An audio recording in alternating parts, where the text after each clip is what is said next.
آقا علیہ الصلوۃ والسلام کا حلیہ مبارک کیا تھا کہ آقا علیہ الصلوۃ والسلام خوش روح، گوری رنگت، میانہ قامت یعنی قد والے، چوڑے شانے اور مفاصل اور گھنے آبرو والے، خوش رنگ تھے، چہرے پر ملاحت، کشادہ چشم، خندہ جبیں اور زبان کے فصیح جس میں لکنت یا عجز بیانی کا شبہ تک بھی نہیں۔ اللہ تعالیٰ کی مخلوق میں حسن و صورت اور حسن و سیرت دونوں اعتبار سے کامل ترین فرد اور مصائب کے وقت لوگوں کے لیے سب سے زیادہ نفع بخش اور کارآمد۔ اللہ تعالیٰ کی مخلوق میں سب سے زیادہ سخی اور کشادہ صدر، دل کے بڑے اور ہر مانگنے والے کے لیے ان کے ہاتھ کشادہ اور جود و سخا کا سرچشمہ،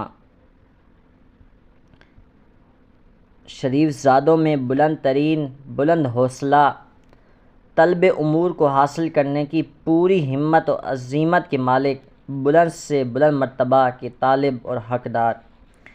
لہٰذا میں گواہی دیتا ہوں کہ اللہ تعالیٰ نے اپنے بندہ خاص کو حق کے ساتھ مبعوث کیا، جس کے اعمال میں کسی شک و شبے کی گنجائش نہیں ہے۔ ایک صاحب عقل کے نزدیک سب سے زیادہ مضبوط دلیل اس بات کی کہ شریعت اسلام کا چشمہ سب سے زیادہ پاک، صاف و ستھرا چشمہ ہے۔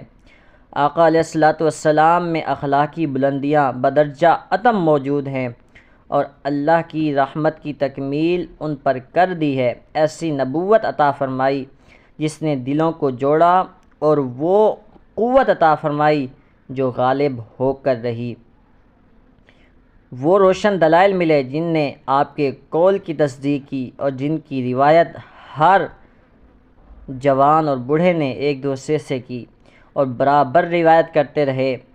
کتنے ایسے مریض تھے جنہوں نے آپ کی دعا سے شفا پائی، جو ایک وقت کی خوراک سے بھی محروم تھے۔ ام المعبد کی بکری آپ کے دست کرم کی برکت سے دودھ کی دہار بہانے لگی، جس کے تھن سے ایک قطرہ دودھ نکلنے کی توقع نہیں تھی۔ سراقہ بن مالک بن جعشم کے گھوڑے کے قدم زمین میں دھنس گئے۔ اس بارے میں حضرت براء بن عازب کی حدیث شاہد عدل ہے۔ جس نے بھی آپ کی دست مبارک کو چھوا وہ خوشبو سے مہک اٹھا، جس سر پر آپ نے دست شفقت پھیرا وہ کبھی سفید نہیں ہوا۔